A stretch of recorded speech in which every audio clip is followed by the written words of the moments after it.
ఆత్మీయ గోదావరి ఛానల్కి స్వాగతం.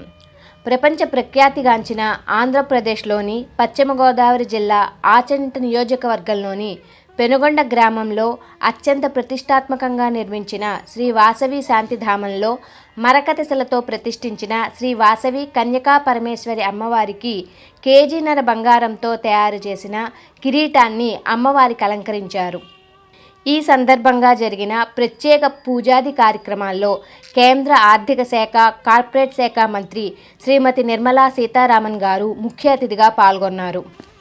ముందుగా ఆలయం వద్ద కేంద్ర మంత్రి నిర్మలా సీతారామన్ గారు, రాష్ట్ర ఆర్థిక శాఖ మంత్రి బుగ్గన రాజేంద్రనాథ్ రెడ్డి గారు, జిల్లా కలెక్టర్ సుమిత్ కుమార్ గాంధీ గార్లకి అఖిల భారత Vasavi trust chairman doctor P Govindarajulu గారు సాదర స్వాగతం పలికారు.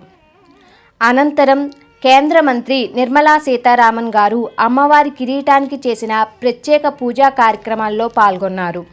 ఈ కార్యక్రమంలో రాష్ట్ర ఆర్థిక శాఖ మంత్రి బుగ్గన రాజేంద్రనాథ్ రెడ్డి గారు, జిల్లా కలెక్టర్ సుమిత్ కుమార్ గాంధీ గారు, భీమవరం ఆర్డీఓ కె శ్రీనివాసరాజు గారు, మాజీ మంత్రి పీతాని సత్యనారాయణ గారు, వివిధ శాఖల అధికారులు, ఆలయ పాలకవర్గ సభ్యులు, స్థానిక నాయకులు, అధిక సంఖ్యలో భక్తులు పాల్గొన్నారు.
ఆత్మీయ గోదావరి ఛానల్ను సబ్స్క్రైబ్ చేయండి, లైక్ చేయండి, షేర్ చేయండి.